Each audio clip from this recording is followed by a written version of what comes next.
So going into the big data exam, you're going to have to remember how each AWS service integrates with one another.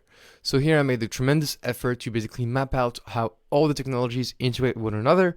Hopefully that's helpful. You need to remember them, you need to know them. Hopefully now by the time you've done all the course, this will make a lot of sense to you. It's also a great way to just get a summary on everything you've learned. So for IoT, remember it goes into topics, then we have rules and role actions, and the role actions allow us to send data to many different places. We're talking about Kinesis, DynamoDB, SQS, SNS, S3, Lambda, and so many others. Okay, so what you need to remember for IoT is that these roles actions have a tremendous amount of different variety of destinations. Okay, now Kinesis data streams. So think in your head, what does integrate with it? Well, on the producer side, we get all these type of producers. So SDK, Kinesis producer library, Kinesis agent, but also some third-party libraries such as Apache Spark or Apache Kafka Connect. And then in terms of consumers, well, we get so many of them. We have the Kinesis consumer library, we have the SDK, we have Firehose direct integration, AWS Lambda that can read from a Kinesis streams, the Kinesis connector library, and also we can use Apache Spark, for example, to read from a Kinesis data stream. So as you can see from here, Spark can write and read from a Kinesis data stream. Hopefully that makes sense and it's not new to you. Now let's talk about Firehose. Firehose is to deliver data, as we know. And what does it read from? What can it get data from? Well, we can use the SDK and the Kinesis producer library to directly send data to the Kinesis Firehose. Or we can use a Kinesis agent, which has direct integration with Kinesis Firehose as well. But also Kinesis Firehose can read from a Kinesis data streams. It can read from CloudWatch logs and events. Or as I said from before, it can read data or get data sent from directly the IoT roles action service. We can use AWS Lambda functions to basically do transformation on top of the data. So there is a Lambda integration right away. And you have to remember the 4 destinations that Kinesis Data Firehose can send to out of the box, which is Amazon S3, Redshift, Elasticsearch, and Splunk. Really important you remember these 4. Okay, moving on to Kinesis Analytics. So Analytics can get 3 different data sources, basically Kinesis data streams or Kinesis data Firehose. That's going to be your real-time or your near real-time data streams. And then it can get reference data in JSON or CSV format directly from S3. If we need to, we can pre-process the data with AWS Lambda, so transform the records before doing some analytics. And the result of the continuous running analytic queries, for example in SQL, can go into Kinesis data streams, Kinesis data Firehose, or directly into an AWS Lambda function for some further processing, for example notifications or whatever you want really. So that's hopefully good for a Kinesis overview. Now let's talk about SQS. SQS can receive data from 3 different sources. It could be SDK based, so you write your own application based on the AWS SDK, and then you deploy it onto a server or EC2, ECS, whatever you want. Or it can be directly the rules engine from IoT Core that sends data into SQS, or even S3. When you add new files into S3, you can configure S3 to directly send messages to SQS. What can read from SQS? Well, you can read from it with the SDK. So again, you would deploy your own application on a server, such as EC2, or you can use AWS Lambda functions to directly process events from SQS. Okay, for S3, as you can guess, there's so many different types of integration. So we have the S3 bucket in the middle, and all these things can send data into S3. That's kind of the go-to places for data in AWS. So we have Snowball Edge to transport data from your on-premise environment into S3 by transport, Firehose to deliver data into S3, Redshift to source and upload data into S3, Athena, this is where Athena basically queries from and writes data to. Data Pipeline can move data into S3, IoT Core has a direct rule that integrates with S3. Database Migration Service can basically source data from Postgres and write it down to S3. EMR will use S3 as its own backend if you use EMRFS, and Glue will use S3 as a target as well. What does S3 integrate with? Well, we can send notifications directly to a Lambda function, to an SQSQ, or to an SNS topic. Obviously, I haven't represented everything about S3, but you get the idea. S3 has a variety of integrations pretty much with everything in AWS. Okay, DynamoDB now. DynamoDB is pretty complicated as well. So at first it's a database and we can use the client SDK to write data to it, but we can also use the database migration service, DMS, if you wanted to basically transfer data, say from MySQL into DynamoDB. Then we can use data pipeline as well. If you wanted to have an old batch running ETL this way, that could work. If you want to get a change of streams from DynamoDB, you can enable DynamoDB streams, and that will give you a change log of everything that happened into your DynamoDB table. And that DynamoDB stream can be integrated directly with AWS Lambda functions, or if you wanted to deploy an application on EC2, you could use the Kinesis client library with the DynamoDB adapter. DynamoDB can finally be integrated with Glue, where Glue will basically get all the table's metadata information directly into its data catalog. And finally, EMR can also read from DynamoDB using Hive, so Hive can basically scan an entire DynamoDB table before doing a query. Okay, so remember this. Now we have Glue. Glue is basically a metadata service, collection, and ETL. So we're going to have sources. It could be DynamoDB, Amazon S3, or anything JDBC based. For example, your RDS databases, but also your on-premise database or your database in the cloud, as long as they're JDBC compliant. Glue is going to have crawlers to crawl these data sources, retrieve the schema, retrieve the table names, all that stuff. And then it's going to create the Glue data catalog. The Glue data catalog can be used by different technologies to basically query data. It could be Redshift Spectrum to query data directly on S3, Athena as well to query data on S3, or EMR plus Hive to basically know where it can source the data from. Talking about EMR, let's get started. So EMR is a lot of things I know. It's Hadoop, Spark, Hive, Pig, Presto, Apache HBase, Jupyter, Zeppelin, Flink. Those are the main ones that you need to remember, but there's so much more. And basically, what does EMR integrate with? Well, there is Amazon S3 using EMRFS and maybe using the consistent view on Amazon S3. There's DynamoDB, where Hive can scan an entire DynamoDB table and use that for its query. There's Apache Ranger on EC2 if you wanted to have some advanced model for controlling user access into our EMR cluster.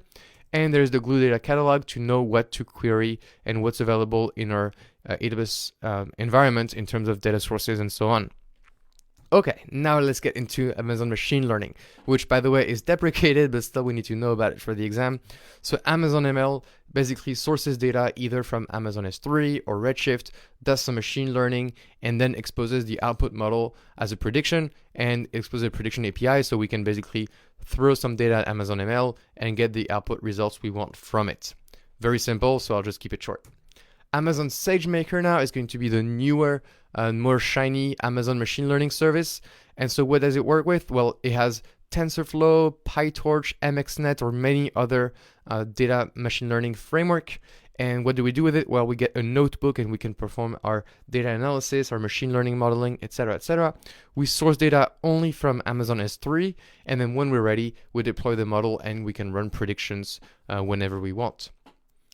Okay, talking about moving data now, Amazon Data Pipeline has various tasks that it can run, or activities it's called, and it could be related to Amazon S3, JDBC, for example, RDS, EMR, Hive, DynamoDB, basically, or anything you want and can program.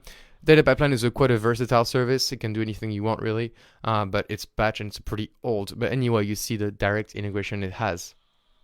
So now let's talk about Elasticsearch service. So Elasticsearch service is comprised of three components. There's the Elasticsearch, there's Kibana, and there's Logstash that you can use. How do we get data into Elasticsearch? Well, you can use the Elasticsearch client, obviously, but in terms of AWS integrations, you can use Kinesis Data Firehose to directly send data into Elasticsearch. IoT Core also has a rule to send data to Elasticsearch service, or you have a direct integration with CloudWatch logs, so all your logs from all your applications can directly end up in Elasticsearch service. In terms of access into Elasticsearch, we have IAM access, obviously, but also integration with Cognito if you wanted to provide a federated login for Kibana, for example. Now let's talk about Athena. How do we query data? Well, we query data only in S3, and we can get a metadata information from the Glue data catalog. And in terms of the results, well, they go back into S3. Very simple for Athena. Athena, though, integrates with QuickSight, so QuickSight can use Athena as a database engine to query some data directly in S3. Redshift is a little bit different. Redshift is going to be a more proper database, and it also gets data from S3, but this time we can copy, load, or unload data from into S3. Or if we wanted to never ever touch the data in S3, we could use something called Redshift Spectrum to basically query the data in S3 in place. Also, we have QuickSight integration with Redshift so that QuickSight can be used to basically query your data warehouse in Redshift. Redshift finally has a nice little integration with PostgreSQL to replicate some data called DB Link, and you need to remember that as well. Finally, QuickSight, last one, I promise. So QuickSight has a lot of integrations with AWS. I'll just give you a list right here. We have RDS or JDBC to connect to any database, Redshift and Athena, we just saw that. Amazon S3 if you wanted to just get some files from S3 directly. We also have Salesforce, Teradata, Excel flat files, or JSON or CSV, whatever you want flat files into QuickSight. And finally, some really cool integrations such as Jira. So that's it for the summary of all the AWS integrations. I know I went really quick, but I want you to see this in your own time. It's meant to be a summary of everything we've seen in this course, and hopefully everything makes sense to you by now. Feel free to revisit this lecture just before going into the exam. It could prove to be really handy not to forget any of these integrations. All right, hope that makes sense. I will see you in the next lecture. The exam may come up with questions such as, what instance type is better for this task? And that may throw you off because they will just say DB, or R. And you'd be like, okay, what does that even mean? So here, long and boring, but we're going to have to learn all the instance types and what's their purpose. So we have general purpose instance types, usually in the T or M family, so T2, T3, M4, M5. And they'll be used for general purpose stuff, usually not necessarily big data related, it could be web servers or whatever. Then we're going to have compute optimized instances, usually C4 or C5. So C stands for compute. And we're going to do batch processing, distributed analytics, or machine and deep learning inference. So that means serving the model using compute optimized instances. So anytime there's a computation happening, usually C is going to be a great instance type for this. Then we have our memory optimized instances. R for RAM, so R4, R5, or X1, Z1D, so just remember those.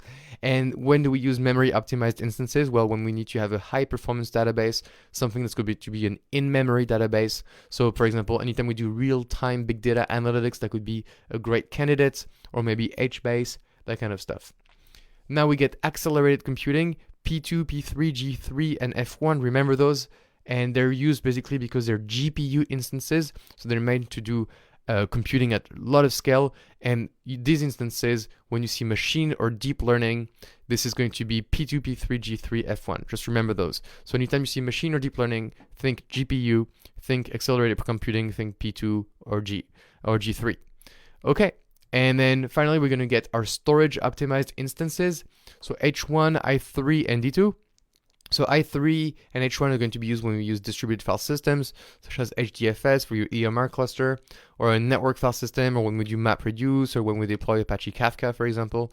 And D2 is going to be for Redshift, for example. So this is when you have a lot of data being written and read from the disk, then you want something that's going to be storage optimized. So if I tell you Spark, where does Spark go? Well, Spark, for example, needs a lot of memory. So Spark, usually I would put this in the memory category, so we use R4, R5. If I tell you TensorFlow, if I tell you machine learning, well, I'm thinking, or MXNet, I'm thinking more about accelerated computing, so P2, P3. If I'm talking about batch processing, I'll think more compute optimized. Okay, so hopefully the exam will make it very clear when they ask you the question, but it's good for you to know all these instance types, so just remember this little slide. Okay, that's it for this lecture. I will see you in the next lecture. So there's one service we've been using without really knowing it, is EC2. And EC2 has a good role in big data, especially behind the launch modes. So we knew about on-demand, spot, and reserved instances, but let's do a quick review again.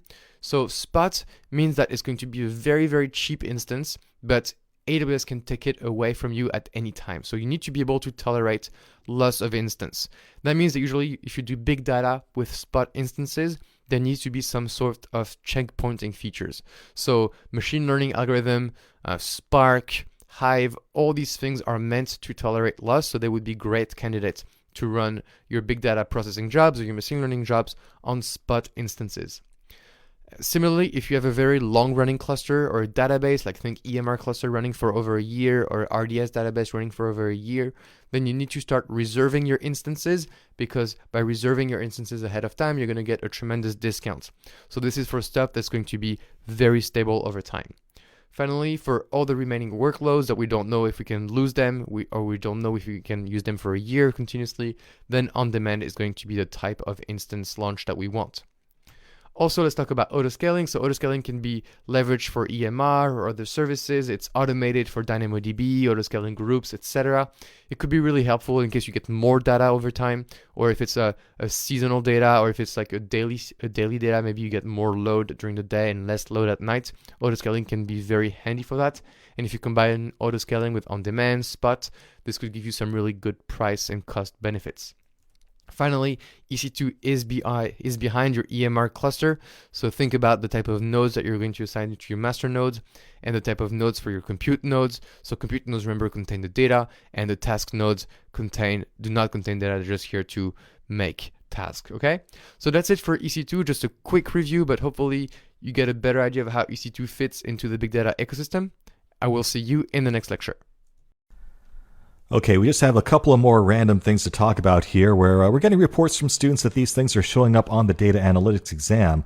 Kind of puzzling to me, honestly. One of them is AppSync, which really has nothing to do with data analytics, but oftentimes you'll see these questions or answers to questions thrown in there that kind of assume that you know the broader ecosystem of AWS. So I at least want to mention what it is so it doesn't confuse you if you do see a mention of it on the exam. So AWS AppSync is built on top of the GraphQL API. So if you're not familiar with GraphQL, it's basically an alternative to REST or something like that. It's a way for client applications to talk to backend services. So AppSync's purpose in life is to automatically create a GraphQL API on top of backend services that might provide data to your application. And you can see currently that list includes Amazon DynamoDB and Amazon Aurora Database, AWS Lambda, and the implication there is that Lambda in turn could be talking to pretty much anything else, right? So you have pretty much the entire world of AWS at your disposal there if you go through a Lambda service. And it can also talk to Amazon's Elasticsearch service. Also, not pictured here is HTTP. It also has the ability to talk to any HTTP service through whatever API you might be providing to it directly. So if you need to talk to something outside of the AWS world, you can do that too. So that's all AppSync does. It provides a GraphQL API on top of these backend data services so that your client applications can communicate with them and talk to them. So I guess it's sort of a layer above data analytics, right? Your data is sitting there in these databases. This is just another way to expose that data to client apps. Maybe those apps are doing analytics. I don't know, but you just got to know what it is. The other thing we want to talk about briefly is Amazon Kendra. And again, this is a bit of a head scratcher as to why it's showing up on this exam. Kendra is really more about machine learning. And we talk about that a whole lot more in our Amazon Certified Machine Learning course instead. But apparently it does pop up somewhere. I'm not sure where. So Kendra's purpose in life is to provide a search API using natural language. So, for example, you could say, where is the IT support desk? Or how do I connect to my VPN? It's very much aimed at the corporate world, and it combines two corporate data sources like file systems and SharePoint and corporate intranets and sharing services into one searchable repository that you can query through natural language. Really, the only connection here to any service that we've talked about in the context of data analytics is S3, so it can pull data in from S3. So I'm thinking the angle here, kind of like AppSync, is just that it's another way to expose your data to the outside world. Kendra is machine learning powered, of course. You can actually use thumbs up and thumbs down feedback to figure out if you're liking the results or not. And over time, it can adjust the relevance tuning based on document freshness, view counts, whatever you have. One way to remember this is apparently Kendra is Alexa's sister. So if you think about how you use Alexa, you do natural language queries, right? So Kendra is basically an API for doing that within the corporate world. So again, you just got to know what it is. And in a broader sense, maybe it's a good idea to go take a quick look at the Amazon machine learning list of services and just know what they are and what they do. I think that is the bigger lesson here. So let's talk about AWS Data Exchange. And Data Exchange allows you to find and subscribe to third-party data in the cloud. For example, you can have data sets from Reuters, which curates data from over 2.2 million unique news stories per year in multiple language. Or if you want to get, for example, Change Healthcare, and they process more than 14 billion healthcare transactions and $1 trillion in claims annually. Or you want to buy and use data sets from Dun & Bradstreet, who have 330 million global business records. Or Foursquare, who maintains a database of 220 million unique customers and more than 60 million global commercial venues. So the idea is that these data sets you can buy through AWS. And AWS, of course, Data Exchange. And so once you're subscribed to a data product, you use the Data Exchange API to load it directly into Amazon S3. And then you can use whatever service you want to analyze this data or do machine learning on top of it. So for example, let's say we want to get all the data from Foursquare into Data Exchange, which will then dump the data into Amazon S3. And then we can use, for instance, something like SageMaker to perform machine learning on top of the data set from Foursquare. All of this from within AWS. And there is a little browse catalog search function to look across, for example, over almost 4,000 data products available from within the Data Exchange. Other features of Data Exchange are Data Exchange for Redshift, where you subscribe to third-party data from Data Exchange again, and then you load it directly from within an Amazon Redshift data warehouse, and you can query the data directly from within Redshift. And then that means you can also do the other way back. If you have data in Amazon Redshift, you can license the data through AWS Data Exchange. So it goes both ways. And you have Data Exchange for APIs. So you find and subscribe third-party APIs consistently using the AWS SDK. And then it's consistent with AWS native authentication and governance. Okay? So that's it for this lecture. I hope you liked it, and I will see you in the next lecture. So now let's talk about Amazon AppFlow. So AppFlow is a fully managed integration service that enables you to transfer data between software as a service applications and AWS. So these integrations are quite difficult to write, and with AppFlow, they're very easy. So sources of data could be, for example, Salesforce, SAP, Zendesk, Slack, ServiceNow, and Salesforce is something that can come up in the exam. And the destinations you can send this data to can be Amazon S3, Amazon Redshift, or even non-AWS targets such as Snowflake and Salesforce. You can define the integration to run on a schedule or in response to specific events or on demand. You get from within AppFlow data transformation capabilities such as filtering and validation, and the data is encrypted over the public internet, or you can transfer it privately using Private Link. The idea is that with AppFlow, you don't spend some time writing the integration, you just leverage these APIs immediately and you enjoy the data within your own account. So in the AppFlow interface, you will have a source and you can select many different sources, but some of the important ones you need to remember are the ones I said from before, including Salesforce. And then using AppFlow, you can send this data into various destinations, as you can see, Redshift, S3, and so on. So that's it for AppFlow. Just an introduction. I hope you liked it, and I will see you in the next lecture. Having taken this exam myself recently, let me tell you some tips and tricks on how to get through it alive. It's a challenging exam, and just having the right strategy can make a big difference. First of all, look for keywords in every question that you read on the exam and try to dissect exactly what it's telling you in terms of requirements. This is really key to doing well on the exam, I think. So this is a fake question that I made up. A large news website needs to produce personalized recommendations for articles to its readers by training a machine learning model on a daily basis using historical click data. The influx of this data is fairly constant, except during major elections when traffic to the site spikes considerably. Which system would provide the most cost-effective and reliable solution? So I've bold-faced here some of the key phrases here that should inform how you evaluate the multiple choice answers to this specific question. Let's break this down. So first of all, it's telling us that the consumer of this data is going to be readers on a website.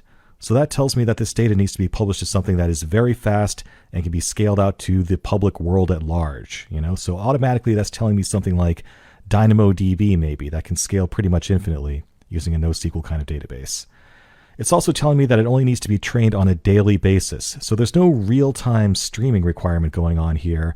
Just infrequently updating a model is good enough here. So I can get away with something like Firehose as opposed to a real-time solution like Kinesis Streaming. Okay, so given the choice between those two, that's something to keep in mind too. It also talks about patterns of access to the data. It says that they do have spiky access during major elections, so we need something that can be expanded upon pretty easily. That means that we need to gravitate towards solutions that are either serverless or have a way of expanding them easily and cost effectively. And that's the next thing that I highlighted here, the word cost effective and reliable. So they're asking that of the following options, first of all, they have to meet the requirements in the paragraph above. And if there are more than one solution that does, you need to choose the one that is most cost effective and reliable. So cost-effective might push me down the route of a solution that involves spot instances, for example, given the choice between that and something that's more using reserved instances. Reliable might push me toward S3, right? Because that's pretty much the most reliable service that there is. So the answer to this question was publish click data into Amazon S3. S3 ticks off that reliable checkmark using Kinesis Firehose, and that's sufficient for doing something on a daily basis. If I was comparing this to something using Kinesis Streams, then Firehose might be the better answer here.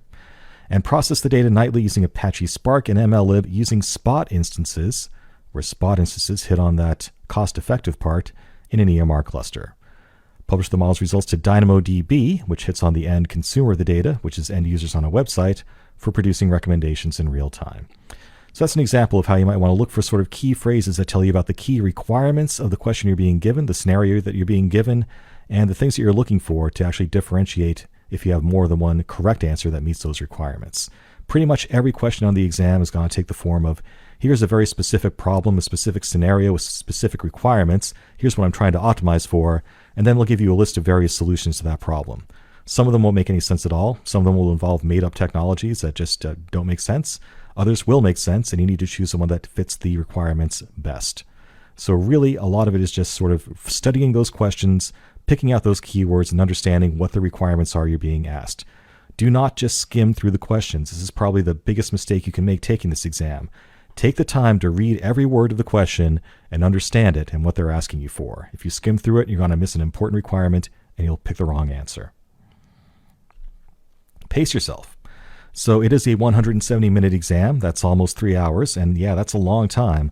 But there's about 65 questions you're going to have to get through. And that only leaves you about 2.5 minutes per question.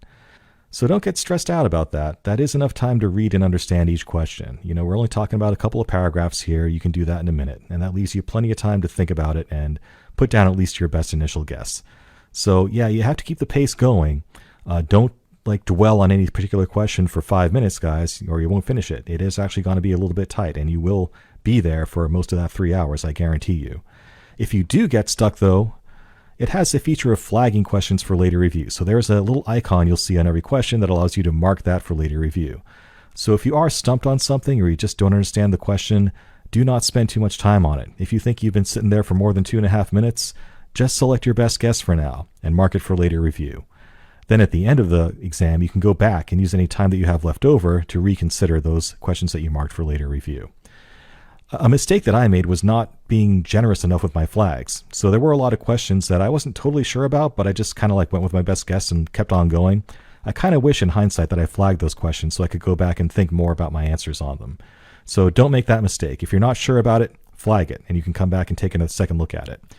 In my case, I had about a half an hour of extra time at the end of the exam when I did my first pass, and that was plenty of time for me to go back and look at those flag questions and really give those a little bit more attention and try to give my best answers that I could for those. So follow that same strategy. Spend, a couple of minutes in each question. If it's taking more time than that, put down your best guess, flag it for later review, use any time left over at the end to go back and rethink that question. So do make use of that feature. Finally, just hack yourself to arrive prepared and perform well, whatever that means for you. By all means, get a good night's sleep the night before. You want to make sure you're well rested and not nervous. That would be bad. But do whatever you need to stay alert. This test rate does require a lot of stamina. You're talking about 3 hours sitting in a little booth, probably in a very quiet and boring environment, looking at very intense questions. And that requires a surprising amount of mental stamina just to get through it. If you thought the SAT was hard, this is probably harder, guys. So do whatever you need to do to stay alert. I'm not going to recommend any particular beverages that might keep you awake, but if that's how you do it, hey, I don't judge. Do what you got to do. If you do, however, go the route of taking caffeinated beverages, make sure you go to the bathroom before you go into the test. You don't want to lose time to a bathroom break. That'll be awkward, trust me. And arrive early. The exam location may be hard to find. I'm glad I arrived early because in my case, the exam location was actually located behind the counter in the back of a restaurant supply company. And I had no idea that's where it was. It was very hard to find. There was a door next door that looks like that was where the testing center was, but it wasn't. So I had to go in there, find a sign on the door that says, "This is not the testing center, go next door." Went next door, looked around a while, finally asked someone at the front desk, "Where's the testing center?" And they said, "Oh, it's out back. Let me go get someone for you." So you don't want to arrive late, guys. That would be really bad. Also, beyond this course, there are additional preparation resources you should definitely look at and be familiar with. By all means, definitely download and read the AWS Big Data white paper. It's called Big Data Analytics Options on AWS. And it's a really good overview of the main services that will be on the exam and their limitations and ideal use cases and anti-patterns. So it's a really good summary of a lot of the stuff that we've talked about in this course so far. There'll be links for all of these things in the resources for this lecture, so you can just go to look for the resources and download them directly from there. Also, AWS offers a free online prep course of their own. It's only 2.5 hours, and it's kind of high level and covers some stuff, frankly, that's not in the exam. But hey, it's free, and any additional preparation you can do is always welcome, right? Also, there are white papers from AWS available on Kinesis, the database migration service, and migrating applications to AWS. There are a surprising number of questions on the exam about moving data from one database to another, and reading those and being familiar with those white papers will help you be successful on those.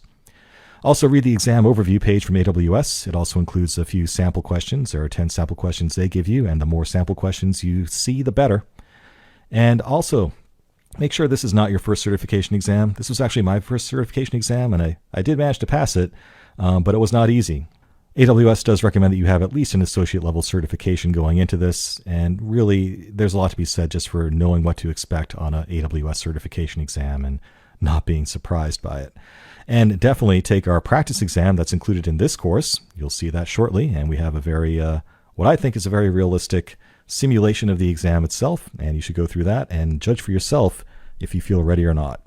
What constitutes a passing grade? Well, they don't tell you, but from what I've read online, people have gotten as low as 70% or so and still pass this exam. So that tells you that it's a very difficult exam, and a lot of people really struggle with it. So you cannot prepare enough for it, guys. It is a tough one. So go and take advantage of every resource you have, do all the practice you can, and arrive ready when you show up for your exam. So we have learned a lot in our journey, and I want to just take a time to just read the exam guide with you and make sure we've covered everything going into the exam. So let's have a go.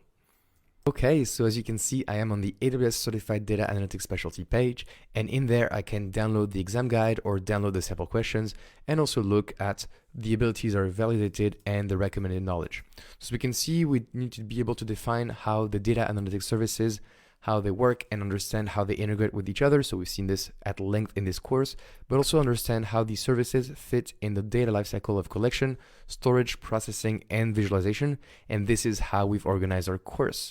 In terms of recommended knowledge, there are 5 years of experience with data analytics technology. You may not have those, but we've taught you everything you need to know regarding data analytics in this course, and also 2 years of hands-on experience working with AWS. This is why I recommend that you do this certification course, but also pass the AWS Certified Solution Architect Associate or Developer first, just to get that hands-on experience and that ease of use with AWS before going into this specialty certification that is a little bit more difficult for sure. Okay, so now let's go into the exam guide. So the exam guide has the same recommended knowledge that we just saw. And in terms of the response types, you have multiple choice questions where you only have 1 correct answer and 3 incorrect responses, and multiple responses where you have 2 or more correct responses out of 5 or more questions, okay? There's no penalty for guessing, so you can definitely go ahead and just guess any question you don't know. And if there's a question you don't know, you can flag it, and at the end of the exam, you can review all the questions that were flagged, just in case you have maybe remembered something right before the end of your exam, and you'll score some additional points this way, okay? Then in terms of the exam results, it's a pass or fail exam, and you'll get a score. Now you have to get a minimum passing score of 750 out of 1,000, okay? So this is a bit higher than the associate certifications, but you will not know where you were right and wrong. It will just give you the score after a few business days. Sometimes it's 1 day, sometimes it's 5 days. There's no way of knowing really, but it will send you an email with your score and you'll know exactly where you stand. But this is a pass or fail exam, and regardless of your score, you will have or you won't have your certification. But I think that if you study this course really well, you should get your certification. Okay, now let's look at the content outline. So we have 5 domains in this course. We have collection, data storage, and management, processing, analysis, and visualization, and finally security. So let's have a look into each domain to make sure that we have covered them in this course. So for domain 1 collection, the first point is to determine the operational characteristics of the collection system. Select a collection system that handles the frequency, volume, and source of data. So we've seen different ways to transfer data into AWS. Would it be real time? Would it be more batch oriented? And depending on the source, the tools we have available.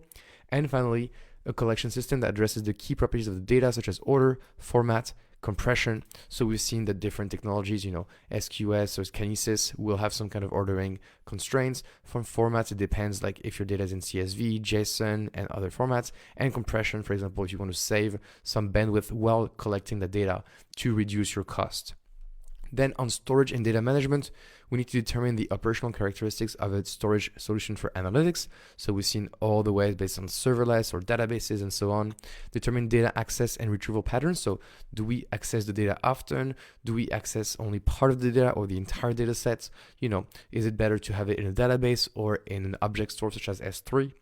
Then select an appropriate data layout, schema, structure, and format. This is data-based. Finally, define a data lifecycle based on the usage patterns and business requirements. So sometimes you may want to transition data into other storage tiers to save some costs. So S3 is different storage tiers. And so if you don't use an object very often, maybe infrequent access is a better way to store that object to save you some cost.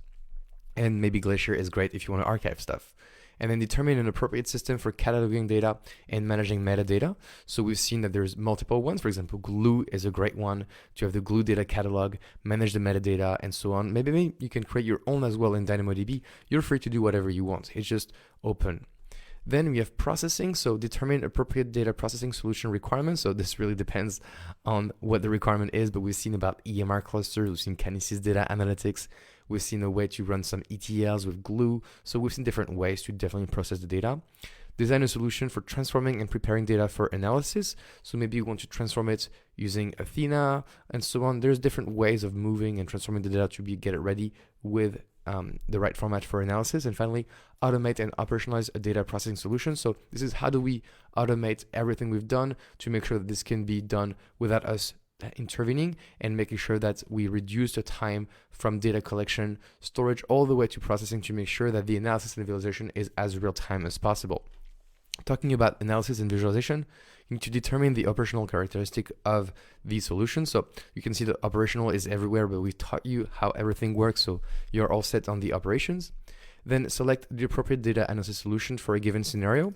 So, is it better to have Redshift? Is it better to have RDS? Is it better to have Athena? Well, it really depends on what the scenario is. And then what is the appropriate data visualization solution for a given scenario? Is it going to be QuickSight? Is it going to be Tableau? Is it going to be something else such as Kibana? It really depends on what the scenario is, obviously. And finally, for security, we've seen security at length. There was a very lengthy section on security that you should absolutely review, which is to select the appropriate authentication and authorization mechanisms, and they're very varied in terms of the solutions we've seen.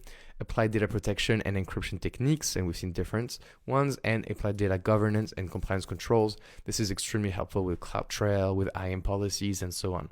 So hopefully everything is clear now in this course. You are ready. If you are unclear about a certain part of the course, please review the videos again.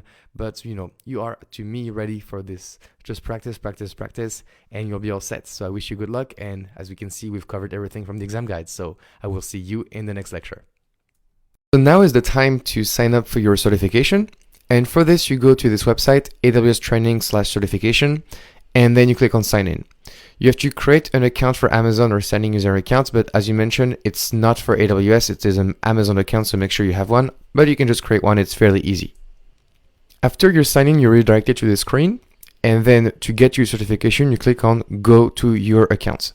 Okay, so I'm going to show you how to schedule your exam, but first, just know that in the next lecture, I go over the benefits tabs, and this tab is that if you have already passed an exam in AWS, you can get 50% discount on your next exam, so please make sure to watch the next lecture to see how to do this.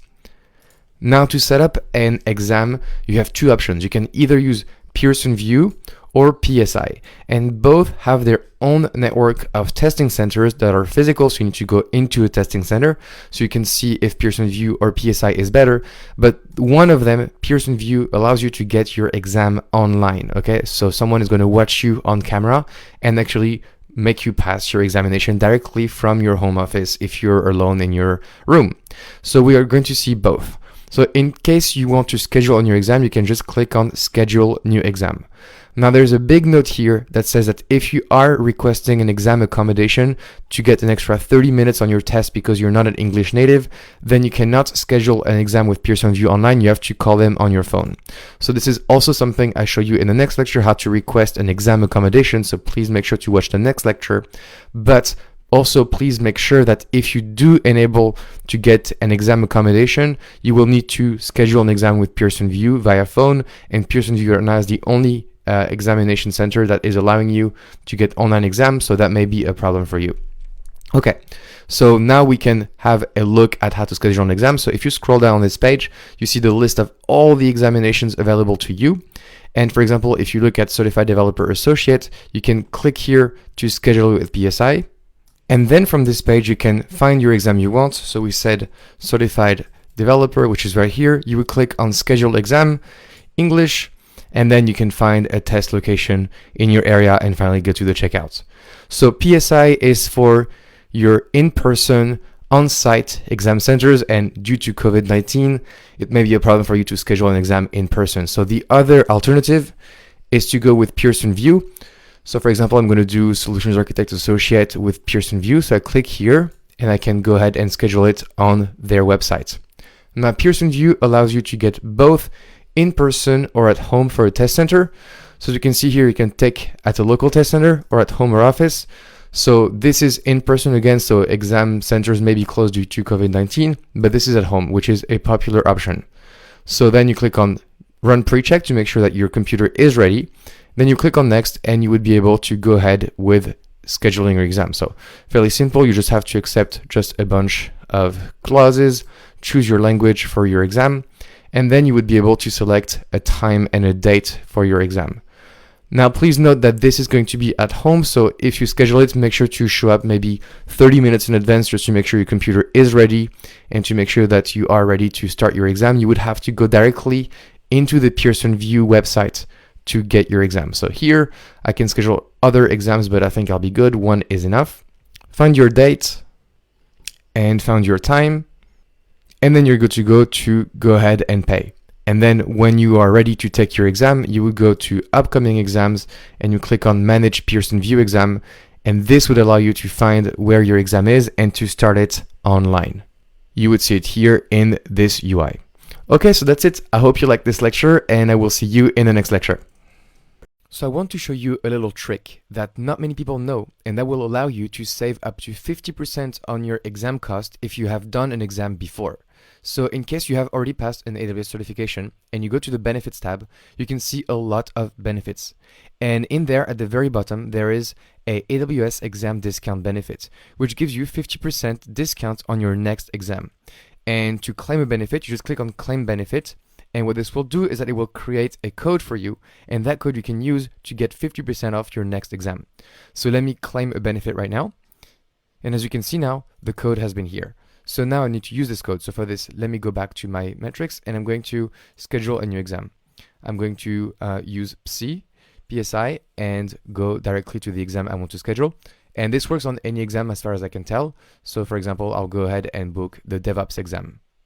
So here is my exam, and as you can see, it's 270 euros for me. So in the voucher discount coupon, I'm going to enter the discount code I got from before, so from the benefits and this token right here. And as you can see now, I got 50% off, so it became 135 euros afterwards. So I just saved 135 euros just by doing this little trick. And so many people don't know about this, and so they end up spending more for the exam than what they need. So remember, once you pass an exam successfully, you will get access to these discount benefits, and then use them accordingly on the exam you want to save up to 50% on your exam cost. So hopefully it just saves you a lot of money, and hopefully that's helpful for you to do more AWS certifications. So if you like this tip, just let me know, and I will see you in the next lecture. One thing that I think is really cool and worth doing is that if you're not a native English speaker like me, I'm French, then you can request a special exam accommodation that will allow you to get an extra 30 minutes on your AWS certification exams. So I'm going to click on Request Accommodation, and for the request type, I can say what I want. And what I want is ESL plus 30 minutes. This is available only to non-native English speakers while taking an exam in English, okay? And you only need to apply once, and it will apply for all future exam registrations. So we have ESL plus 30 minutes. This is great. And then I'll click on create. And here we go. I have requested my extra 30 minutes for my exams. So it will go ahead and be approved directly. So here we go. And it doesn't expire. And so this is only for future exams. So if you have somehow booked an exam before applying for this exam accommodation, please make sure to cancel your request. This is free. And then rebook your exam afterwards. And this will get applied with 30 minutes extra to your exam as well. All right, so that's it for this lecture. I hope you liked it, and good luck for your exam. I will see you in the next lecture. Let's dive into Amazon's machine learning service next. Honestly, there are some more modern and better services in AWS for machine learning these days. This is one of the first ones, and it's somewhat limited. It can only do linear and logistic regression, and we'll talk about what that is shortly. For now, though, the exam does expect you to know what Amazon's ML service does, even if it's not the most popular choice these days. So let's dive into it. But whatever service you're using, it helps to know what machine learning is. So let's start off by talking about what machine learning is all about. Machine learning 101, if you will. So what is machine learning? Well, machine learning systems predict some unknown property of an item given its other properties, and this makes more sense in the context of some real examples. For example, you might want to know how much your house will sell for, most likely, and you could actually predict the sale price of your house given historical data of other houses that are similar to it, right? So if I have a database of historical house sales for a given zip code, maybe I can look for correlations between the number of bedrooms and the square footage and what amenities that house has, and compare that to the actual known sale price for that house. I can use a model built off of that data to predict the sale price of my house, given its attributes such as its square footage, number of bedrooms, zip code, and whatnot.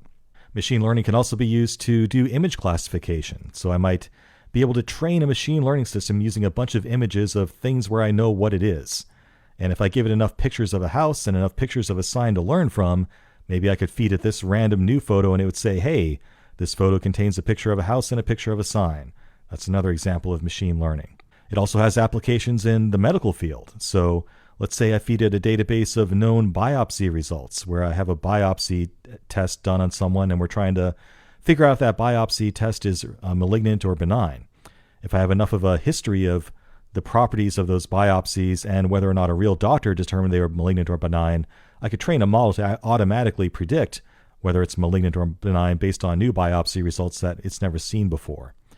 And a very important application in the financial world is trying to flag financial transactions as fraudulent or not. So based on the attributes of a financial transaction, such as where the transaction took place, the amount of the transaction, and who did it, I might be able to automatically flag a credit card transaction as potentially being a fraudulent transaction and sparing both the bank and the customer a lot of hassle by catching that early on. These are all real-world examples of machine learning and how it's being used today. There's a lot of different ways to do it, and we're just going to talk about one for now. The intersection with big data, though, is pretty obvious, though. So these algorithms themselves can be fairly complex, and they get even more complex when you're throwing massive amounts of data at it. So imagine, Bank of America. They have massive amounts of data on credit card transactions, right? So this is both a machine learning problem and a big data problem when they're trying to find fraudulent transactions. Typically, we talk about supervised learning in these sorts of systems, and supervised machine learning systems are systems that are trained using historical data like we talked about. So let's get some nomenclature out of the way here first, all right?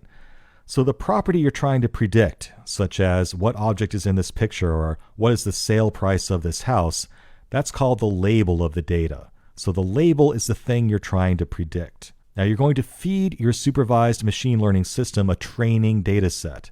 And this is a data set of historical information that contains labels that are known to be correct together with the other known attributes of that data. So going back to the predicting a house price example, we might have a training data set of historical house prices that have known numbers of location, number of bedrooms, square footage, and whatnot. So our training data set knows all the attributes of every house, and it also knows the answer. It knows the label of each one of those houses, which is the sale price that we ultimately want to be able to predict.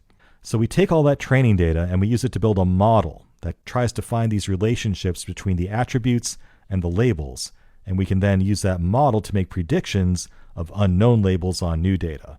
So we can take a model that was trained using the known sale price of past houses and use that model to predict the sale prices, which we don't know yet, of houses that are just going onto the market for the first time.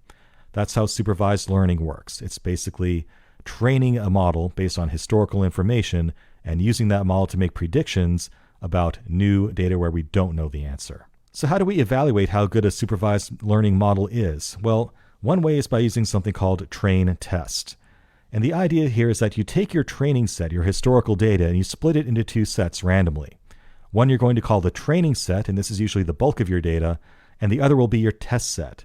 The idea is to set your test set aside so that when you're training your model, it doesn't know about that information at all. And then later, after you've built your model, you can evaluate how well your model is able to predict the known labels in that test set that you set aside. So basically, you're training your model on a set of data and then testing it on data that it's never seen before, that it doesn't know the answers to already, that it has no foreknowledge of. And if your model is able to accurately predict the labels in that test set that you set aside, you can measure how good your model is at predicting unknown data. Now, you can measure that by any number of accuracy metrics. A popular one, for example, is RMSE, or root mean squared error. So let's talk about the house price example again, for example. Let's imagine that we have our historical data of sale prices of houses in the past, and we know all of their number of bedrooms, the year the house was built, the location, and all that stuff, and we know the prices that each house sold for.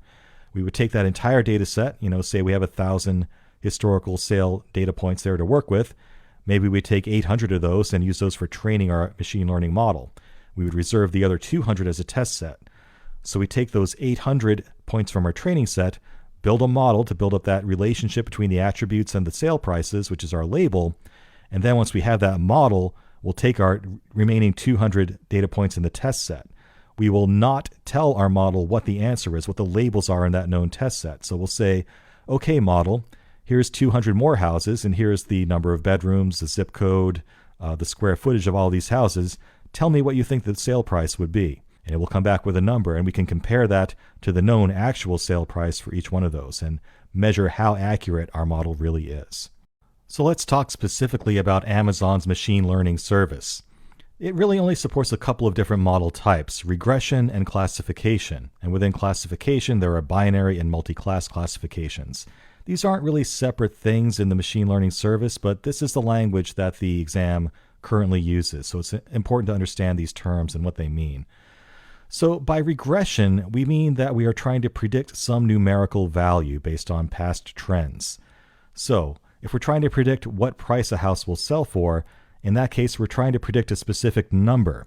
And that number has some sort of numeric meaning in terms that, a lower price is less valuable than a higher price. The numbers are continuous. That is an example of a regression model. So when you're trying to predict a specific number, usually that's going to be a regression in the context of Amazon's machine learning service.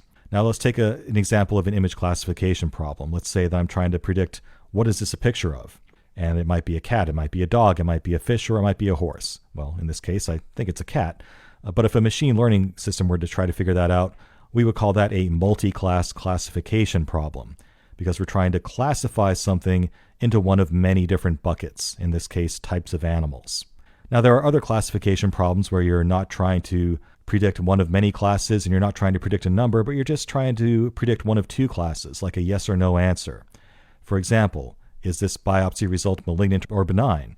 That's an example of binary classification, binary referring to the fact that you just have two choices to choose from there, malignant or not. Is this financial transaction fraudulent? Another example of a binary classification. It's either fraudulent or it isn't. Now, under the hood, it will be using linear regression as the model for regression model types and logistic regression for classifiers.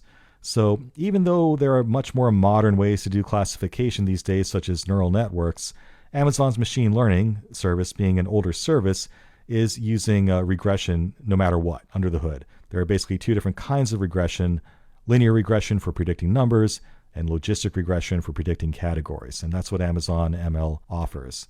But again, the way that the exam currently wants you to think about this is in terms of regression, multi-class classification, or binary classification problems. So you just have to understand the difference between those three model types. And they might throw some different made-up classifications in there as well, but these are the only ones that really exist in this context. You might also see a mention of confusion matrices, or a confusion matrix. Basically, this is a way to visualize the accuracy of a multi-class classification model. So let's imagine I'm trying to build a model that can predict what's in an image.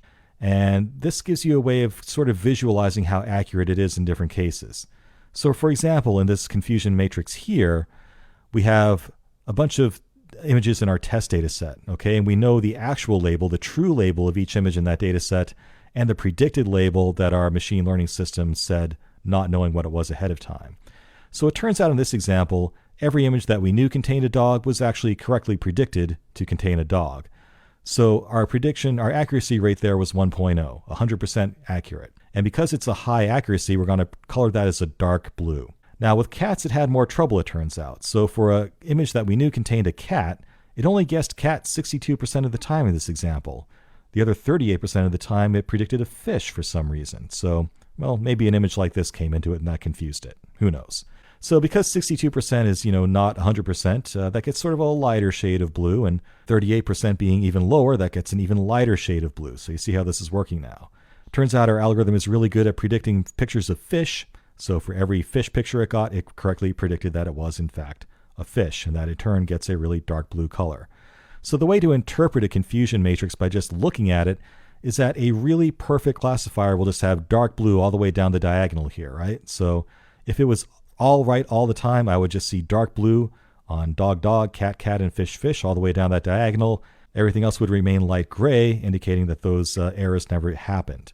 So confusion matrix is just a quick way to eyeball how good your multi-class classification machine learning system is really doing. The perfect one giving you a straight diagonal line of dark blue.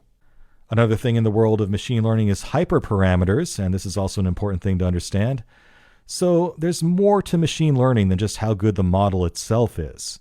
And a lot of times the success of your machine learning model depends also on things like how clean is your training data, how well prepared is it, things like that. But another thing is how well you've tuned the model itself. So often the machine learning models you're using have a bunch of knobs and dials that adjust how the model actually works. We call these hyperparameters. And the process of trying to iterate and find the perfect settings for those knobs and dials is called hyperparameter tuning. Often you just have to try a bunch of different values and kind of converge on what works the best and produces the best accuracy for your specific data set. There's no real secret sauce to this. You just have to try a bunch of values and see what works. Now, in the context of Amazon's machine learning service, it's actually going to be doing regressions against your data in multiple different passes and sort of converging on the right answer over time. And you can control a bunch of hyperparameters to adjust how that works.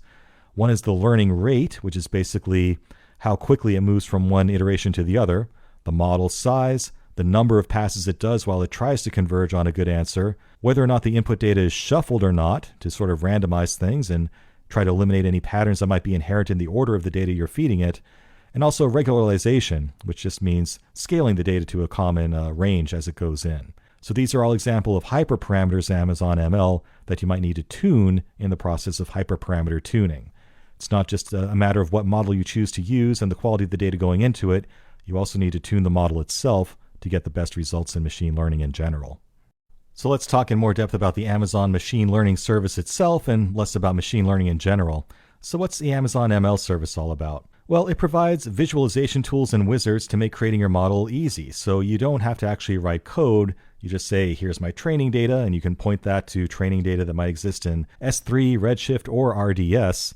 And Amazon ML will automatically build a model based on that data. So it's pretty much a drag and drop kind of a thing, really.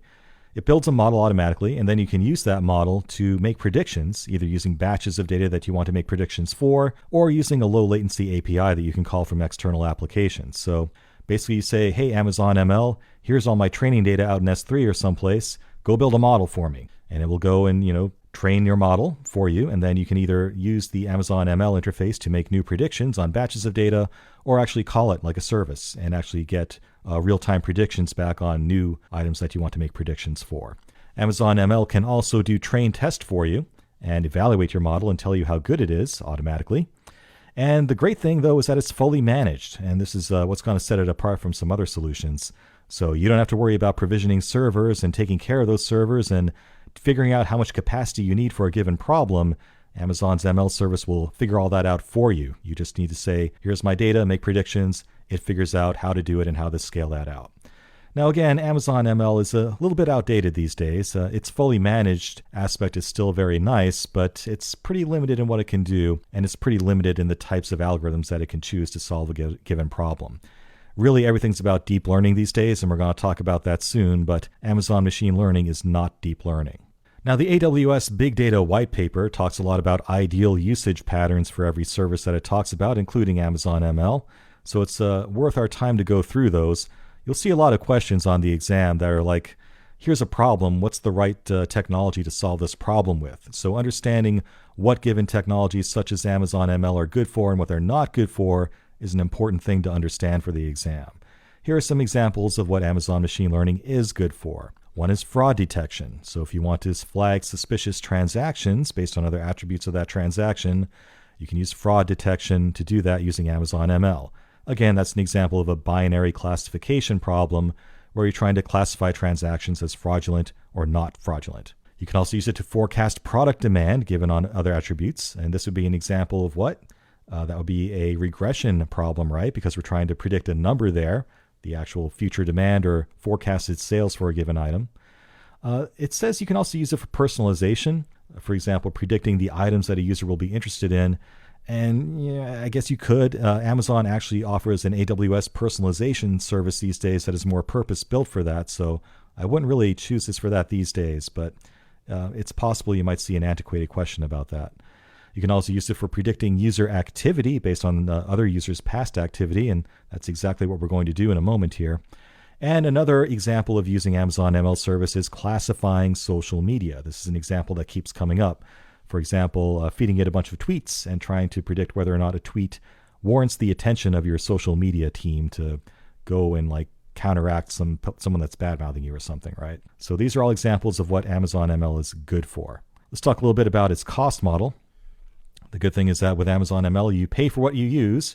You're charged for the compute time you're using, the number of predictions you ask it to make, the memory used to run your model, and the compute hours that were used to actually train your model. So as a fully managed service, you're not going to be paying for computing capacity that you're not actually using. There's no such thing as idle computer time here from your standpoint. That's Amazon's problem. You only pay for the capacity you're actually consuming, which is nice. Now, Amazon's machine learning service does have some important limitations and also some important promises. The good news is that they promise no downtime. If you're going to be asking Amazon ML to make predictions, they promise that it will always work, that it's that redundant and it's that reliable. However, there are some important limitations on how much data you can throw at it. So the most you can give it is 100 gigabytes of training data. And that might sound like a lot, but these days it kind of isn't. You can hit that pretty quickly in modern data sets.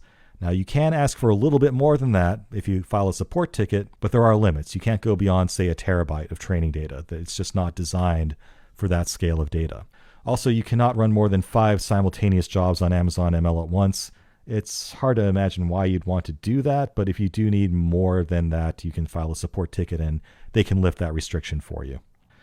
Let's talk about things you should not use Amazon ML for. These are called anti-patterns. Again, this comes out of the AWS Big Data White Paper, which I highly recommend you read before taking the exam. Terabyte scale data is not a good fit for Amazon's ML service because, as we said, it's by default limited to 100 gigabytes of training data. So if you're asked on the exam to provide a machine learning solution that has terabytes or petabytes of training data, Amazon ML is not going to be the right answer for that. EMR, maybe running Apache Spark, might be an alternative that would handle that scale of data. Also, if you're trying to do a learning task that falls outside the realm of regression, logistic regression or linear regression, Amazon ML can't do that. So sequence prediction or unsupervised clustering or deep learning are examples of things you cannot do with Amazon's ML service. Now, they do offer other services that can do those things, but the exam hasn't quite caught up with that yet.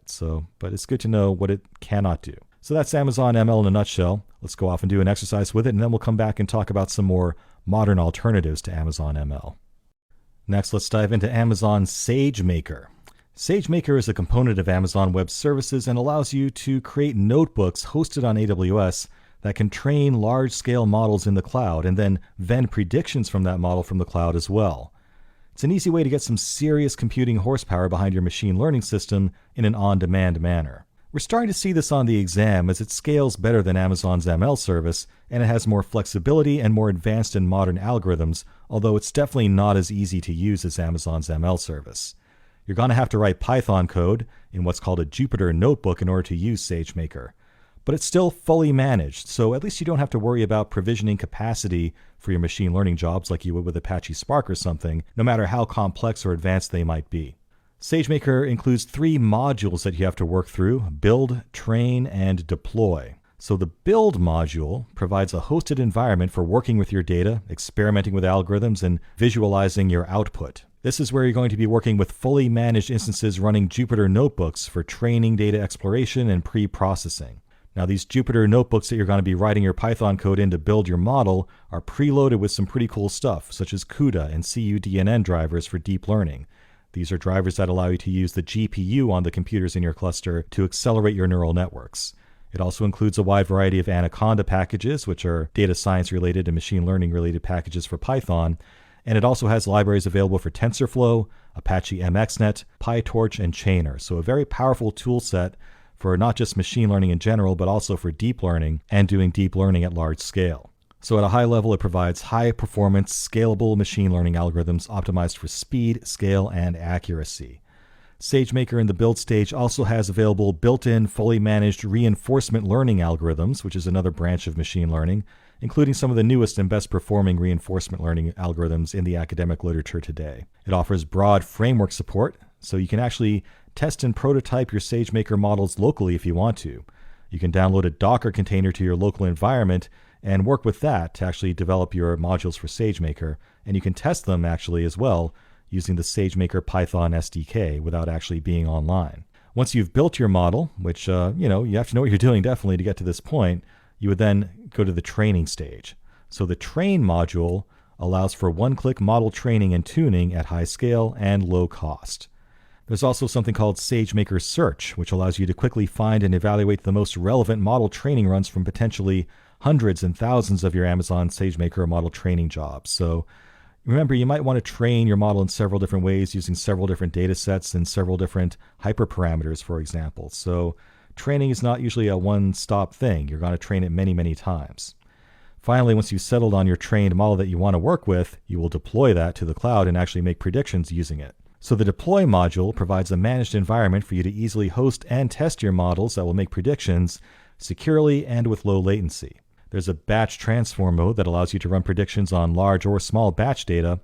And again, this is all fully managed, so SageMaker will manage your production compute infrastructure on your behalf to perform health checks, apply security patches, and apply all the other routine maintenance that you need.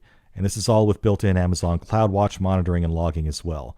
But you don't have to worry about it, it is fully managed. SageMaker enables you to deploy inference pipelines, so you can pass raw input data and execute pre-processing, predictions, and post-processing on real-time and batch inference requests as well. There's also a new feature called SageMaker Neo that allows machine learning models to be trained once and run anywhere in the cloud and at the edge. So you can actually push out your prediction models out to edge nodes and make them really, really fast if you have some sort of external application deployed on the internet that needs to get predictions back from a model at very low latencies. All of that is a very fancy way of saying that SageMaker is very powerful, and compared to Amazon's machine learning service, its older service, it kind of leaves it in the dust. Granted, it takes a lot more work and you really have to know what you're doing to use SageMaker, but it really unleashes an amazing amount of power, and it's all still fully managed and runs in the cloud. So it's pretty interesting stuff. Again, it has the entire power of TensorFlow and MXNet available to you, and GPU accelerated deep learning. Together, this means that you can really build very advanced artificial intelligence systems that are trained on massive data sets and can very quickly make predictions in much the same way that your brain does. The scaling of SageMaker is effectively unlimited. I mean, if you want to go build a human brain, here you go, have at it. And also, interestingly, it has hyperparameter tuning jobs, so you don't have to do all the dirty work of trying to find the right hyperparameters for the models that you build. You can actually have SageMaker go off and use all the power of the cloud to run a bunch of tests on different parameters and automatically converge on the hyperparameters that provide the best accuracy for the model that you're trying to build. If you want a little sneak peek of what it is you're getting yourself into with SageMaker, here's a snapshot of just a small piece of a Jupyter notebook that I was using when working with SageMaker myself. This is just a small piece of data that was testing a model that I built to actually predict movie ratings for people based on the movie ratings of known people. It's really not for the faint of heart. You need to be very comfortable with Python to use SageMaker, and your hosted notebook will let you do everything you need to do, but you need to prepare all of your data. You're going to have to convert it to a protobuf format, which SageMaker specifically requires.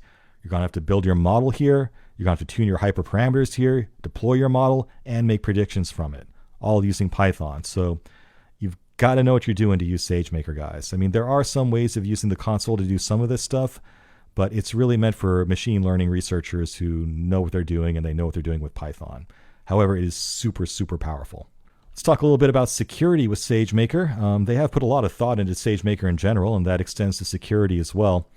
So your code itself will be stored in ML storage volumes, and these will be controlled by security groups, and you can optionally encrypt them at rest. So if you even want your code to be safe and secure from prying eyes, and you want to keep that proprietary, that code can be kept secure.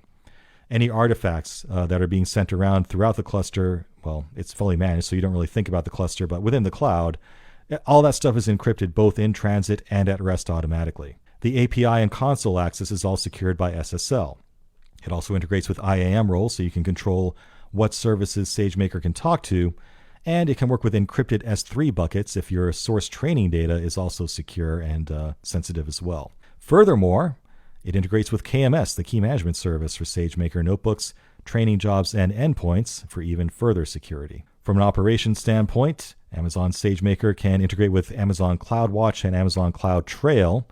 CloudWatch is used to monitor Amazon SageMaker, which collects all the raw data and processes it into readable, near real-time metrics. CloudTrail records the history of your Amazon SageMaker API calls that were made on your account if you need sort of a record of everything that you've done with it in the past. So that's SageMaker in a nutshell. That's all you need to know about it in the context of the exam. Basically, it's a very powerful machine learning framework. It is fully managed, highly secure, very powerful, and appropriate for deep learning and massive data sets that is not limited by the 100 gigabyte limit of Amazon's machine learning service. Let's give you a really cursory crash course in deep learning and how deep learning intersects with the world of AWS. Now, you're definitely not going to be expected to be a deep learning expert for the purpose of the exam, but you will be expected to recognize the basic types of neural networks that are out there and how to best set these up on AWS. So let's just talk about what deep learning is all about in neural networks. I mean, it's all pretty amazing stuff, really. The whole field of artificial intelligence is based on an understanding of how our own brains work. Over millions of years of evolution, nature has come up with a way to make us think, and if we just reverse engineer the ways that our brains work, maybe we can gain some insights on how to make machines that think as well. Now, within your brain, specifically within your cerebral cortex, which is where all of your thinking happens, you have a bunch of neurons. These are individual nerve cells, and they're connected to each other via axons and dendrites. You can think of these as connections, wires, if you will, that connect different axons together. Now, an individual neuron will fire or send a signal to all of the neurons that it's connected to when enough of its input signals are activated. At the individual neuron level, it's a very simple mechanism. You just have this neuron that has a bunch of input signals coming into it, and if enough of those input signals reach a certain threshold, it will in turn fire off a set of signals to the neurons that it in turn is connected to as well. But when you start to have many of these neurons connected together in many different ways with different strengths between each connection, things get very complicated. This is a perfect example of emergent behavior. You have a very simple concept, a very simple model, but when you stack enough of them together, you can create very complex behavior that can yield learning behavior. This actually works. Not only does it work in your brain, it works in our computers as well. Now think about the scale of your brain. You have billions of neurons, each of them with thousands of connections. That's what it takes to actually create a human mind. And this is a scale that we can still only dream about in the field of deep learning and artificial intelligence, but it's the same basic concept.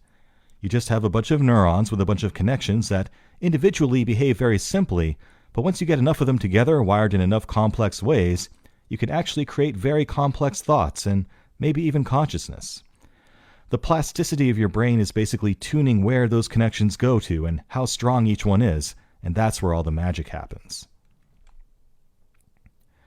Furthermore, if we look deeper into the biology of your brain, You can see that within your cortex, neurons seem to be arranged into stacks or cortical columns that process information in parallel. So for example, in your visual cortex, different areas of what you see might be getting processed in parallel by different columns or cortical columns of neurons.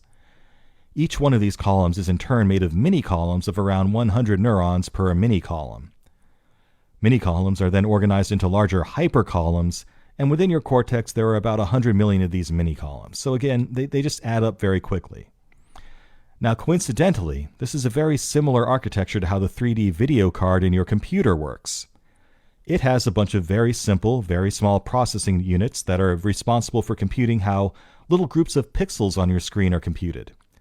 It just so happens that that's a very useful architecture for mimicking how your brain works. So it's sort of a happy accident that the research behind your favorite video games lent itself to the same technology that made artificial intelligence possible on a grand scale and at low cost. The same video cards you're using to play your video games can also be used to perform deep learning and create artificial neural networks. Think about how much better it would be if we actually made chips that were purpose-built specifically for simulating artificial neural networks. Well, it turns out some people are designing chips like that right now, and by the time you watch this, they might even be a reality. I think Google's working on one as we speak. Now, we've translated these ideas into artificial neurons. An artificial neuron just sums up the weighted inputs from the layer above them, applies some sort of activation function to that weight, and passes the result up to the next layer. Think of it as just another machine learning model. You input feature data at the bottom or attributes at the bottom of the neural networks, and predicted labels come out of the top, usually a classification of some sort. The network is trained using data with known labels. During the training process, it figures out the ideal weights between each neuron to get the right answers at the top. The details aren't really important for the exam. There's a lot of depth we could go into how it gets trained and how backpropagation works and gradient descent and all this stuff, but you don't need that for the exam. The only thing you need to know is that it's called deep learning because there's more than one layer of neurons here. Basically, it's stacked up layers of neurons connected together in different ways, and those weights between each neuron are what form the basis of your neural network. Neural nets tend to lend themselves very well to parallelization, and individual neurons are simple enough to be modeled as units on a GPU. So a GPU can parallelize the processing of lots and lots of neurons, and you can have many GPUs on a single node in a cluster, and you can have many nodes in a cluster. So this scales up pretty much infinitely. You can actually start to think about building things on the scale of building a brain of your own. Now there are some deep learning frameworks out there to make developing these neural networks really easy from a coding standpoint. One is TensorFlow from Google, and another one is MXNet from Apache. So these are both popular frameworks for developing deep neural networks that can be parallelized across a cluster. Here's a little code snippet of some TensorFlow code that does just that. This just sets up a layer of 64 input neurons at the bottom where you're feeding in your input features. There's a hidden layer there of 64 neurons in the middle as well. And at the top, there's a layer of 10 neurons that actually output the final classification of one of 10 different things. So you can imagine maybe there's a 8x8 array of pixels going in here at the bottom of the neural network, and out comes an array of one of 10 classifications.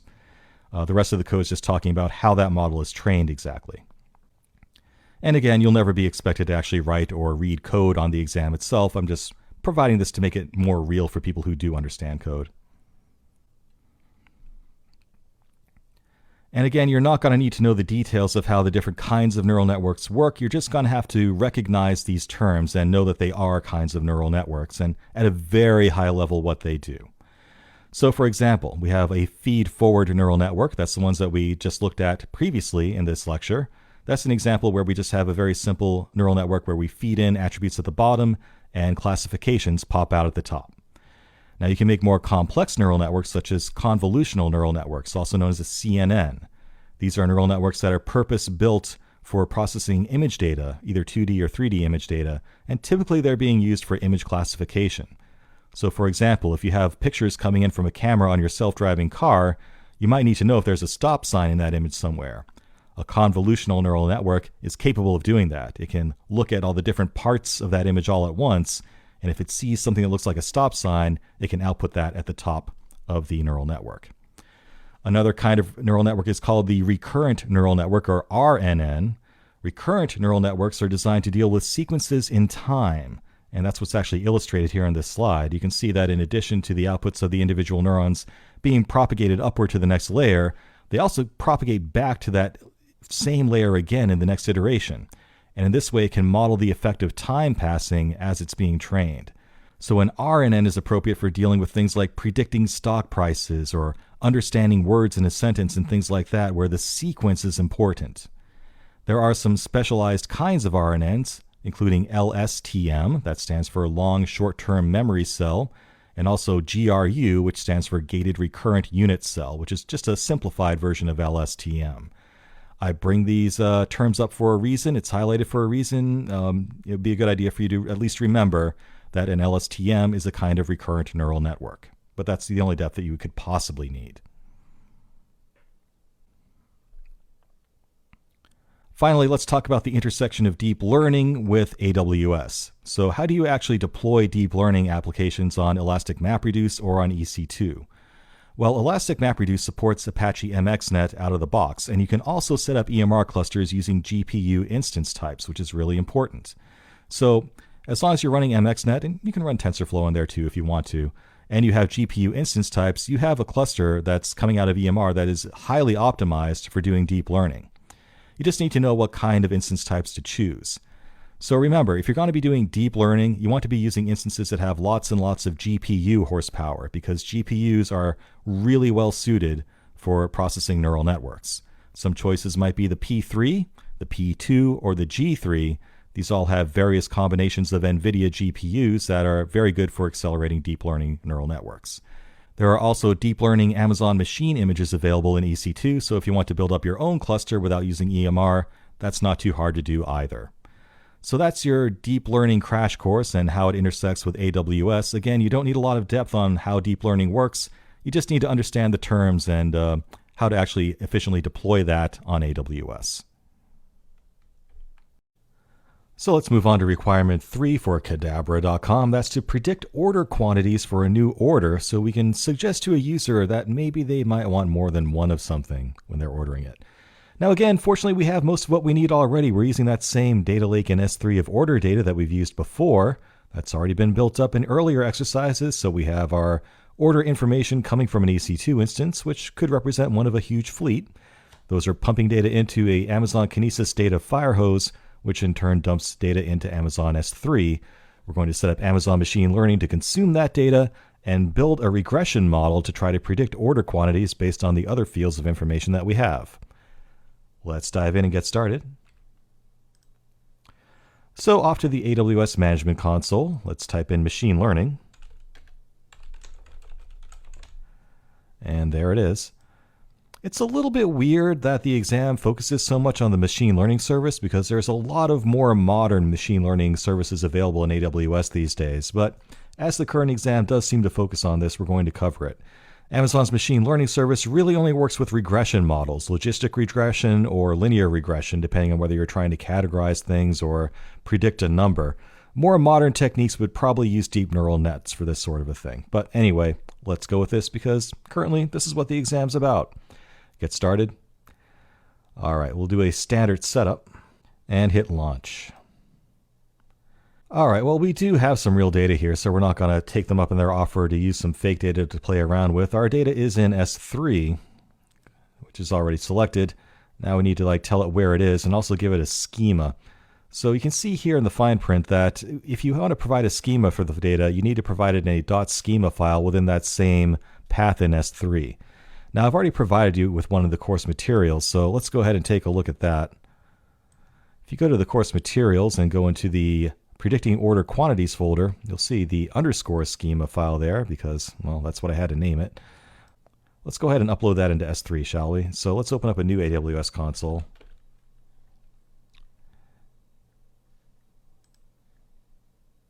And go to S3.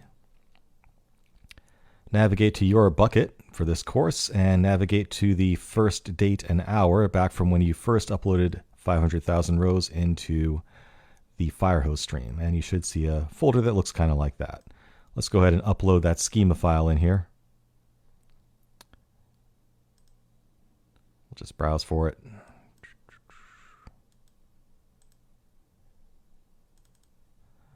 and it's under predicting order quantities, schema. Upload. Should be in there. We do need to rename it, however. Right click, rename. Should be .schema. Cool, that's better. Let's take a look at it, shall we? So let's open that up in a text editor of some sort. And you can see here that it just looks like, standard JSON kind of data. It starts off with the version number saying that our source data is in CSV format. There is no header row, so we have to manually state what each row is and what data types they represent. So we see here that we have these attributes that say the invoice number is a categorical attribute type, the SKU is categorical, description is categorical, quantity is numeric, and so on and so forth. Now you might wonder, why would I call something like an invoice number categorical? Well, because we're only dealing with regressions here, all we really care about is this an actual number where the order of the number has meaning? In that case, we're going to do a linear regression. Otherwise, this number, whatever it is really just an arbitrary category that has no meaning.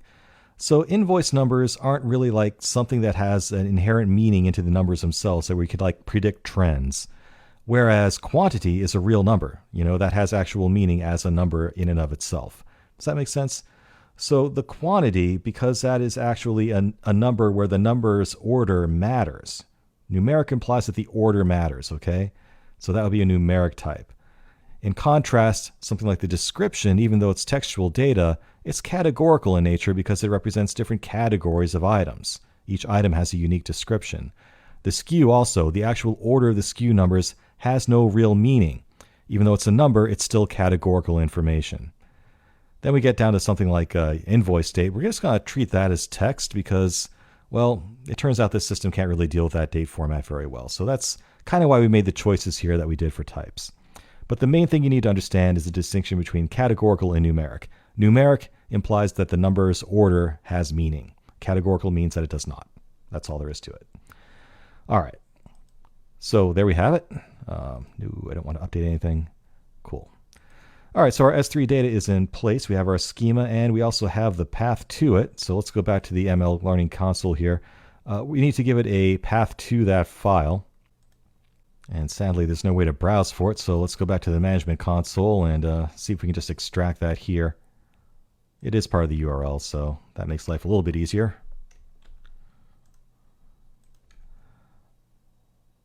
All right, that looks right to me. And we need to give this data source a name. Doesn't really matter what we call it. Let's just call it order data. And verify.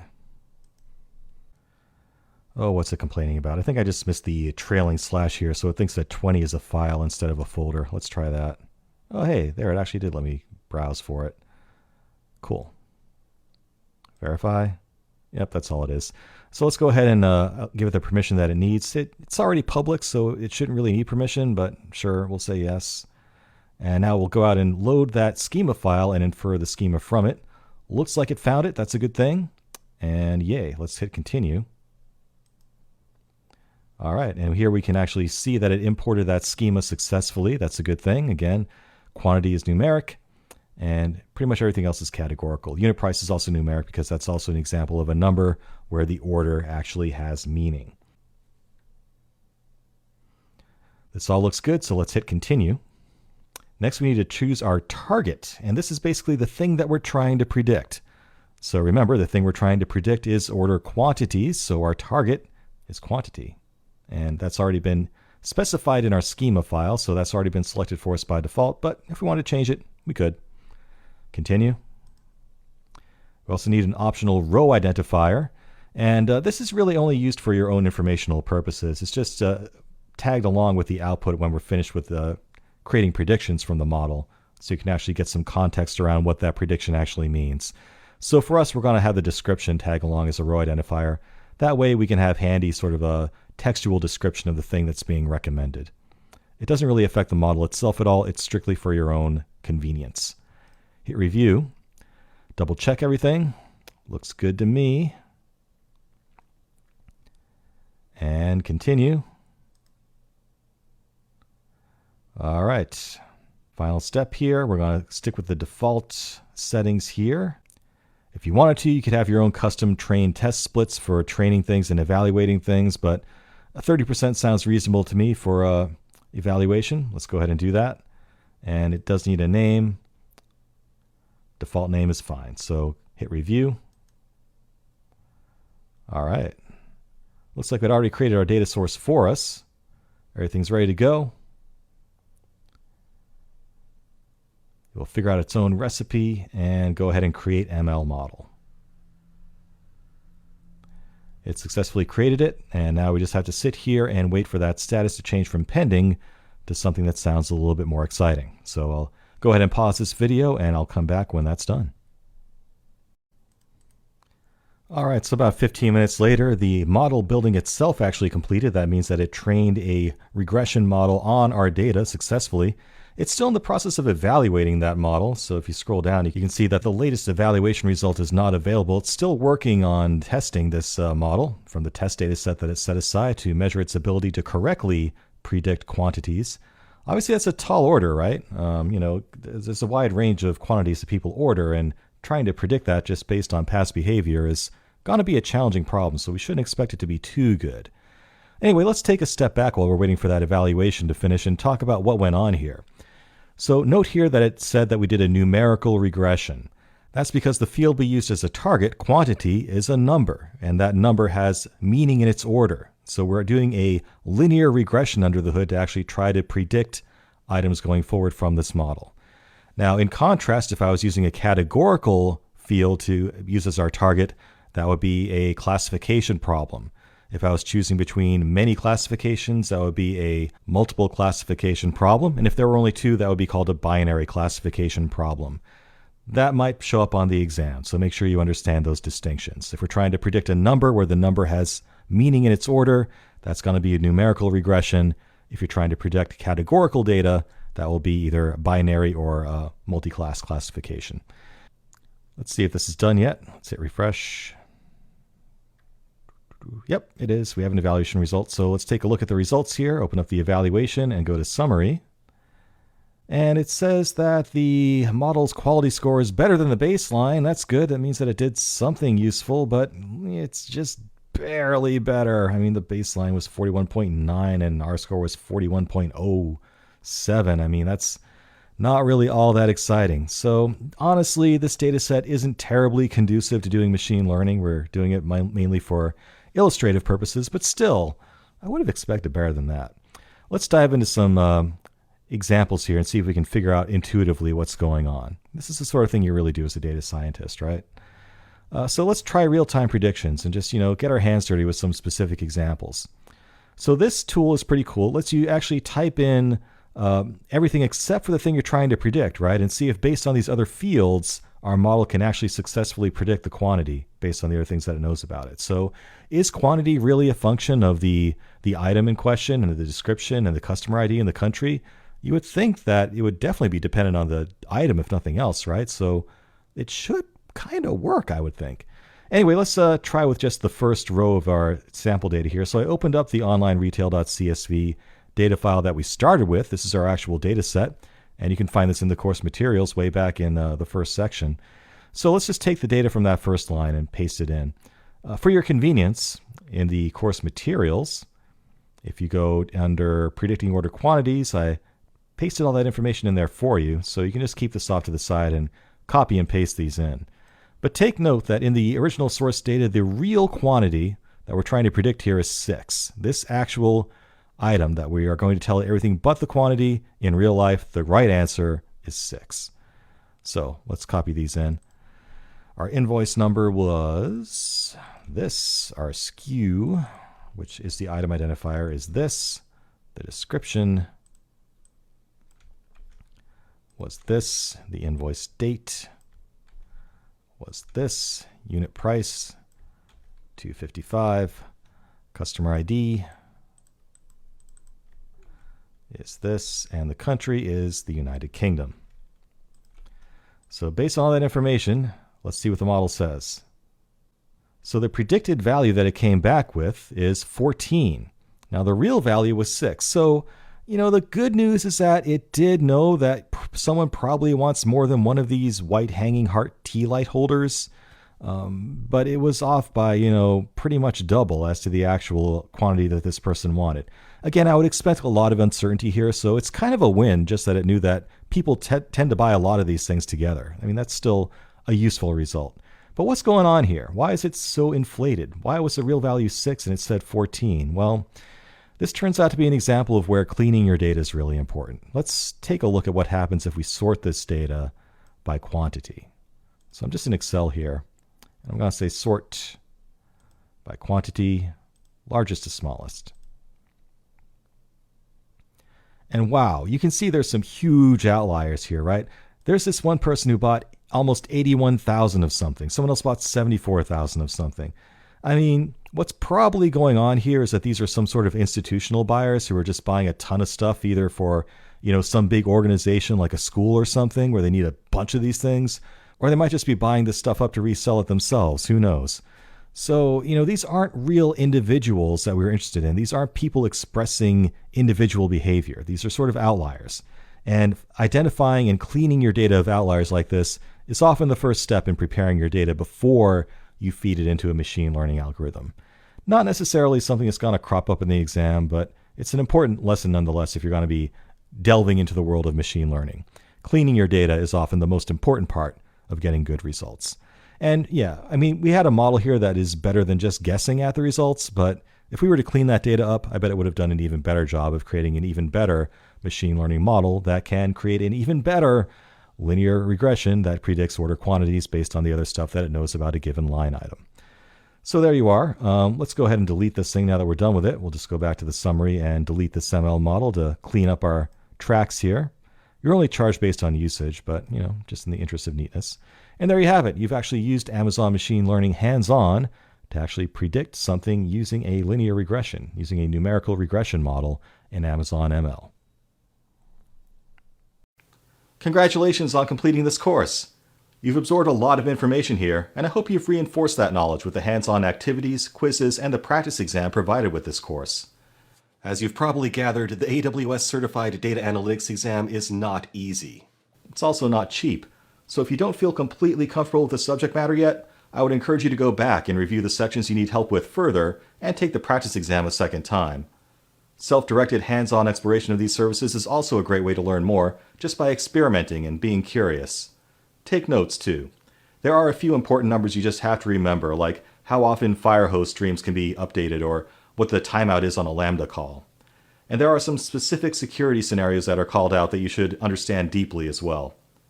Once you're comfortable with the content of this course, you can sit down to the exam with confidence.